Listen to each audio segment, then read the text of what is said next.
मुंबई में से आज समय निकाला और वहाँ तो ये खेल आपका बड़ा तनावपूर्ण रहता है। उसमें भी आपने और अपनी भागदौड़ भरी जिंदगी में अभी जो फिटनेस रूटीन फॉलो करते हैं, मैं जरूर चाहूंगा, देश भी जानना चाहेगा, क्योंकि नौजवान आपको आपकी हर गतिविधि को देखता है, ये आपको कैसे मदद करता है? पहली बात तो बहुत बहुत धन्यवाद सर यहाँ पे हम सबको बुलाने के लिए। सब लोगों ने फिट इंडिया मूवमेंट के बारे में बात करी और इसके फायदे, इसके लाभ हमको रोज अपनी डेली लाइफ में किसी ना किसी तरीके से दिखते हैं। सबने अपने एक्सपीरियंसेस बताए।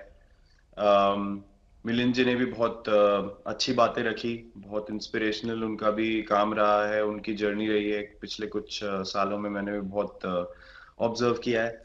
और मेरे खुद के एक्सपीरियंस में सर एक ट्रांजिशन एक्सपीरियंस करने को मिला मुझे कि जिस जिस पीढ़ी में हम खेलना शुरू हुए और जो उस समय खेल की हमारी डिमांड्स थी, वो बहुत तेजी से बदली एक समय के बाद। और मुझे ये एक्सपीरियंस हुआ कि जो एक हमारा सिस्टम बन चुका था, हमारा एक रूटीन बन चुका था, वो हमारे खेल के डिमांड्स के लिए सही नहीं था और उसे बदलना ज़रूरी था। क्योंकि हमारा खेल बहुत तेज़ी से आगे बढ़ रहा था और मुझे ऐसा महसूस हुआ कि हम कुछ फिटनेस के पॉइंट ऑफ व्यू से पीछे छूट जा रहे थे। हमारी स्किल में कभी कोई प्रॉब्लम नहीं थी। तो स्वामी जी ने भी बात रखी, आपने भी बात करी, मिलिंद जी ने भी पहले बताया। जो सेल्फ रियलाइजेशन की बात है कि आपको खुद से रियलाइज हो कि मुझे क्या बदलना है अपने अंदर। तो मुझे वो एक समय पे खुद भी एक्सपीरियंस हुआ कि नहीं, फिटनेस जो है वो प्रायोरिटी होनी चाहिए। और अगर मैं आपको ऑनेस्टली बताऊं तो पहले खेल को अच्छा करने के लिए फिटनेस मैंने शुरू करी, लेकिन आज अगर प्रैक्टिस मिस भी हो जाए तो मुझे इतना खराब नहीं लगता। लेकिन अगर फिटनेस सेशन मेरा मिस हो जाए या एक्टिविटी मिस हो जाए तो मुझे ज्यादा खराब लगता है। तो इसके फायदे जो हैं नहीं, सर वो सबसे पहले आपको ये जो नया मंत्र जगा, तो दिल्ली के छोले भटूरे का ही बहुत दुखता हुआ होगा। बहुत ज्यादा सर। मतलब जो अभी हमने थोड़ी देर पहले बात करी कि हमारा जो नेटिव डाइट है, जिस रीजन से हम आते हैं उसका जो हम वो खाते हैं, उससे मैंने कभी एक्सपीरियंस नहीं किया कि हेल्थ इश्यूज हुए हो या किसी को कोई बीमारियों का सामना करना पड़ा हो। मेरी खुद के एक्सपीरियंस में मेरी नानी, मैंने बहुत समय तक देखा, इतनी ज्यादा उम्र में भी उनकी हेल्थ हमेशा ठीक रही। हमेशा उन्होंने घर का सिंपल खाना खाया। तो मैं जब पला बड़ा तो शहरी खाना, मतलब बहुत ज्यादा बाहर का खाना होता था। खेलने कूदने जाते थे तो आते जाते बहुत सारी चीजें ऐसी खा ली कि जो हेल्थ पॉइंट ऑफ व्यू से अच्छी नहीं है।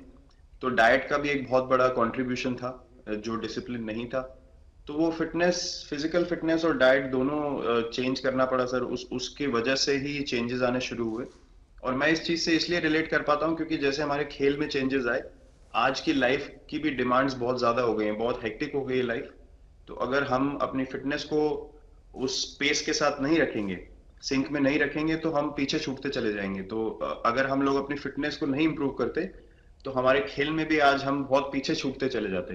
क्योंकि आप सिर्फ अपनी स्किल पे डिपेंड नहीं कर सकते। आपका जो मेंटल स्ट्रेंथ है, वो आपका शरीर कितना तंदुरुस्त है और आपका दिमाग कितना तंदुरुस्त है, उस दोनों का एक कॉम्बिनेशन साथ में चलता है। तो अगर मेरा शरीर सपोर्ट नहीं कर रहा है जो मेरा दिमाग सोच रहा है, तो मैं जो करना चाहता हूँ मैं नहीं कर पाऊंगा। तो आपके मुझे छोटे सामने छोटे कैलोरी चेंजेस। कम करने का भी तो चैलेंज रहता होगा और इतना बड़ा काम करने का भी चैलेंज रहता होगा। उसको कैसे हैंडल करते हैं? सर मैंने अभी जो अपने अनुभव में मैंने ये चीज एक्सपीरियंस करी है, वो ये है कि खाने के बीच में समय देना बहुत जरूरी है। हम लोग बहुत बार खाते हैं और फिर बड़ी मील के बाद वो छोटा पोटा खाते चले जाते हैं पूरा दिन। तो वो जो हमारा सिस्टम है, उसको कहीं प्रोसेस करने का मौका ही नहीं मिलता खाने को, और रात तक हम खाते चले जाते हैं। तो मैं जब छोटा भी था तो 11:30 12 बजे डिनर हो रहा है, उसके बाद मीठा खा के एकदम सो गए। कुछ एक्टिविटी नहीं, कुछ उसके बाद वॉक नहीं। तो आई थिंक ये छोटी छोटी चीजें जो है जो बहुत मैटर करती हैं कि आप अपने अंदर के सिस्टम को भी कितना समय दे रहे हैं उस खाने को प्रोसेस करने के लिए जो आप खा रहे हैं। तो उसके लिए अवेयरनेस बहुत जरूरी है कि आप किस वजह से कर रहे हैं। आप अपने आप को ओवरऑल फिट रखने के लिए कर रहे हैं या फिर सिर्फ वेट लॉस के लिए कर रहे हैं, जैसे अभी रुजुता जी ने बोला। तो प्रायोरिटी बहुत जरूरी है अपने दिमाग में कि आप आपकी इंटेंशन ठीक होनी चाहिए, फिर अकॉर्डिंगली आपके रिजल्ट्स भी वैसे ही आएंगे बाहर। मैंने सुना है कि इन दिनों टीम के लिए एक योयो टेस्ट हो रहा है।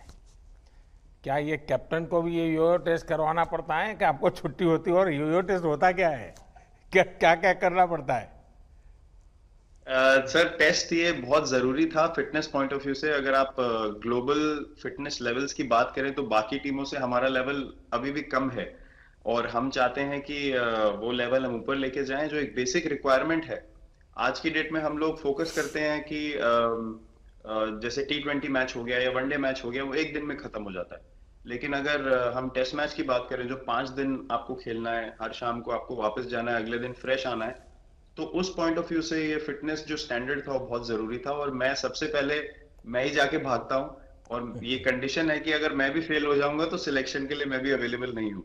तो आई थिंक ये सिस्टम और ये कल्चर सेट करना बहुत जरूरी होता है। और उससे क्या होता है सर, ओवरऑल एक जो फिटनेस लेवल है टीम का बढ़ेगा। जैसे टेस्ट क्रिकेट में हमारा बहुत बार होता है कि आप थके हुए हैं, तीसरे दिन आके आपको, जैसे हमारे फास्ट बॉलर्स हैं आज की डेट में, वो दुनिया में सबसे ऊपर है, तो उनको अगर दूसरे तीसरे चौथे दिन आके वो एफर्ट डालना है फील्ड पे, तो वो डाल सकते हैं। पहले क्या होता था, स्किल हमारे पास हमेशा से रही है, लेकिन शायद जो मैंने आपको बोला वो ट्रांजिशन मैंने जो एक्सपीरियंस किया, हम लोग वो जरूरी समय जो आता है जहाँ पे शरीर थक जाता है और टीम को आपकी जरूरत है, वहां पे परफॉर्मेंस जो है हमारी डिप हो जाती थी और दूसरी टीम जीत जाती थी।